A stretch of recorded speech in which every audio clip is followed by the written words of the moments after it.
I guess. Senator Roger Marshall is Republican of Kansas and a member of the Senate Homeland Security Committee. I just want to throw up this email that was part of the report. It says it's from a local police near that glass building. It says kid leaning around building we are in. AGR, I believe it is. I did see him with a rangefinder looking towards stage. FYI. If you want to notify SS snipers to look out, I lost sight of him. Also, a bike with backpack sitting next to it in rear of building that was not seen earlier. I mean, and they didn't think to pull the president from the event, sir? So 2 minutes before shots were fired, the Secret Service knew there was a man on the roof. For 2 minutes, they let the president out there exposed before those shots were fired. And then back up for at least 30 minutes, the Secret Service knew that there was a suspicious character out there with a rangefinder. I think everybody would be very concerned. Why did they let the president take the stage? Why didn't they get him off the stage? I think what this report reveals is that number one is there's a lack of a chain of command. They had a horrible plan. It was executed even worse, and the communications were siloed. It'll take days to break down the failures, but there is a cultural rot within the Secret Service. We need a crisis management team to go in there yesterday, turn this place upside down and start over. Well, we're in the middle of an election here, and they got a lot of work to do, too, with 41 days in counting. Senator, let me ask you this. There was a counter sniper team that was assigned to that rally on July 13th in Butler, Pennsylvania. Apparently, that's never been done before for a person who wasn't the official candidate. Remember, the convention had not gotten underway for 2 days later, all right? On July 12th, a Pakistani man was arrested, and there are reports that he had some connection to Iran. How much light can you shed on that, and is that the reason why the counter-sniper team that ultimately took out crooks was assigned to this rally?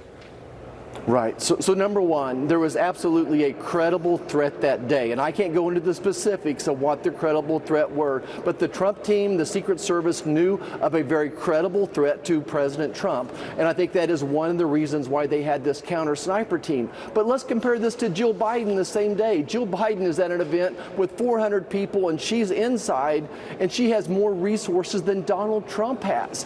You know, why? How come?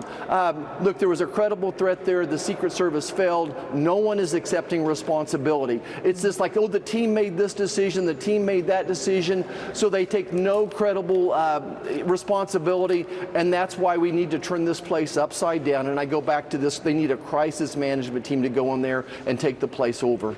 Senator Josh Hawley was on with Jesse last night talking about a whistleblower claim. Watch here.